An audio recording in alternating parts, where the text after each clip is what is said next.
Bueno, vamos a ver, buen día para todos, dudas que tienen ustedes con el aspecto normalización. En este caso vamos a basarnos, vamos a hacer pequeños videos donde vayamos viendo cada una de las formas normales. Quiero hacerles mención que es muy importante que en el proceso de normalización tenemos que revisar tabla por tabla de las que hemos creado en el modelo relacional y revisar directamente lo que nos indica el proceso de normalización. Es muy importante que en lo que ganamos experiencia a la hora de normalizar, nosotros tengamos con datos llenos las tablas. Eso nos permitirá más fácil entender las formas normales. Insisto, el proceso de normalización nos va a permitir lograr esto. Fíjense, siempre tenemos que cuidar esta parte. Evitar redundancia de datos. ¿Qué significa evitar redundancia de datos? Que haya datos repetitivos en la tabla.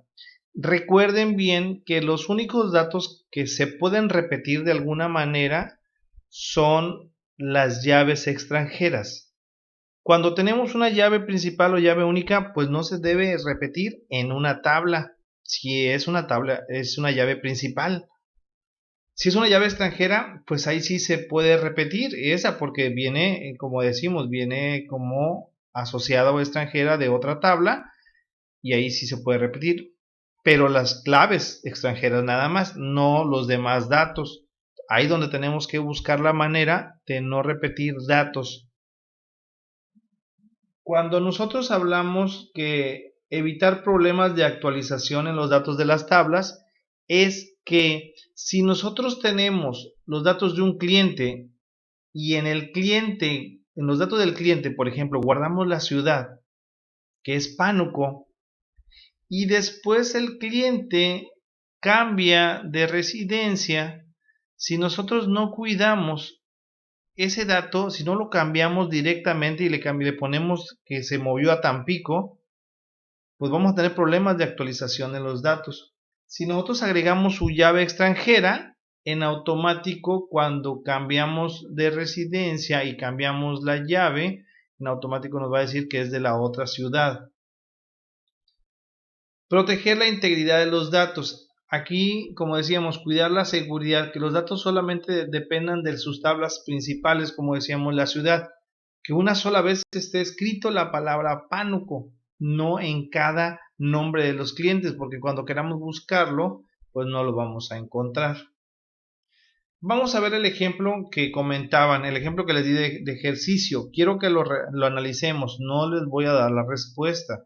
Solamente vamos a analizar primera forma normal. Tres cosas debemos revisar. Revisar que los dominios sean atómicos, es decir, que los datos sean indivisibles. Por ejemplo, si nosotros tenemos un campo que se llama dirección y en la dirección llenamos la calle, la colonia e inclusive le ponemos el número postal, ahí hay tres datos agrupados que a la hora que queramos buscar a una persona por su colonia, pues va a ser muy difícil localizarla, porque está alojado en un campo de dirección.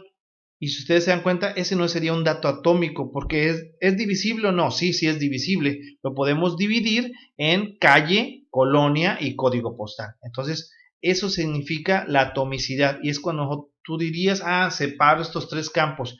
Ahí, ojo, no genero una nueva tabla. Simplemente divido un campo en tres campos y se quedarían en la misma tabla. Ese sería el factor número 1, como le estoy diciendo. Número 2, revisar valores agrupados. Esto que le estoy marcando en color, esto significa tener valores agrupados. ¿Qué está pasando aquí? Fíjense que en la venta número 1, esta persona se va a llevar unas pilas, una Coca-Cola, unas sabritas y unas galletas. Aquí está bien poder saber qué se va a llevar, pero por cada producto que se va a llevar esta persona, tengo que decir cuándo, tengo que decir quién lo atendió y tengo que dar el total. Cuando realmente nosotros podríamos decir que en la venta 1 que se hizo el 6 de abril del 2013 y que atendió Lucy, se vendieron 167 pesos. ¿Se dan cuenta? Eso es lo general de la venta. Ya lo particular es, ¿y qué se vendió? Se vendieron unas pilas, una coca, unas sabritas y una galleta. Estos datos que están aquí agrupados son el detalle de una venta. Este sería el punto número 2. Entonces, como si hay valores agrupados y se está repitiendo el campo que nosotros consideramos como el campo clave, aquí necesito hacer una separación. Aquí tengo que ver qué datos deberían aparecer por única vez, como por ejemplo el folio, la fecha, el total y quién atendió. Esos serían los datos que irían en una tabla y en la otra irían los datos que quedaron como complemento. Entonces, por esta razón tenemos que aplicar la primera forma normal. Otro punto, valores sin rellenar. ¿Se dan cuenta que a veces así le hacemos? Este es el folio 1, el 1, el 1 y quedan sin rellenar. Aquí lo ideal para completar la primera forma normal es que aquí aparezca 01, 604, que aparezcan los datos rellenados. Si aparecen los datos rellenados, completamos la primera forma normal para este valor. Pero ya vimos que para el número 2 tenemos que separar en dos tablas. Ustedes hagan esa separación de esas dos tablas y la revisamos. Otro ejemplo, fíjense, y este es muy importante que ustedes lo analicen. Aquí tenemos una relación préstamo-libros que tiene como datos el colegio, de donde se presta, el profesor, la asignatura, la habilidad, el aula, el curso, el libro, la editorial, la fecha de préstamo. Es la información del préstamo. ¿Cómo analizamos primera forma normal? Número 1 dijimos dominios atómicos. No hay, porque no hay valores que sean divisibles todavía. Si ustedes lo observan, no hay valores que podamos todavía dividir. Número 2, si hay valores agrupados. Sí hay valores agrupados. Fíjense, esto que separé aquí, este es un préstamo que se hizo el 5 de mayo de 2010. Se le prestó a Juan Pérez el libro Preescolar Rubio y el 5 se le prestó el libro Pensamiento Numérico, pero para la asignatura se le prestó el libro Aprender a Enseñar Educación Infantil. Aquí hay datos agrupados. Por este momento tenemos que ver cuáles son los datos que tendrían que aparecer como única ocasión y cuáles son los datos que podríamos separar para aplicar la primera forma normal. Y vean que aquí pasa exactamente lo mismo. Pero aquí hay un análisis importante que quiero que vean. Aquí nos falta la clave primaria. No nos agregaron una clave primaria.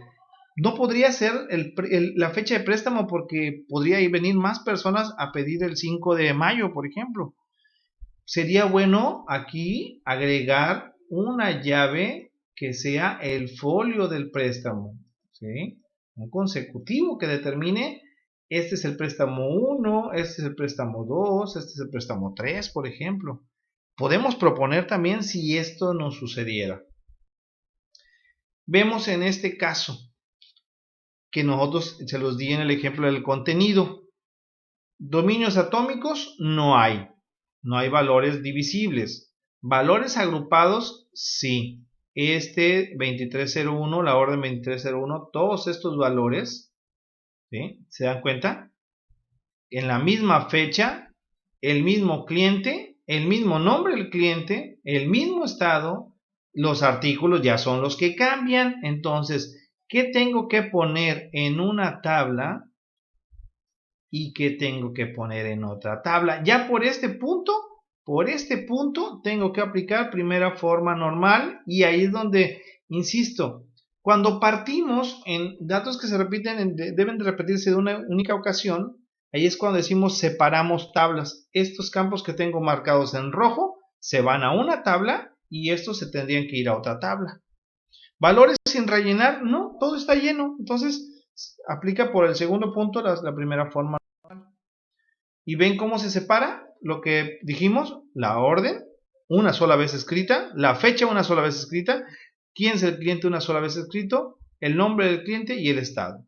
Y en el detalle, o en los artículos, Ahí acuérdense, es una llave extranjera aquí, por lo tanto se puede repetir, pero se repite y acá nada más está en una sola ocasión. Aquí, ¿por qué se repite? Pues para decirnos qué artículos son, la cantidad y el precio.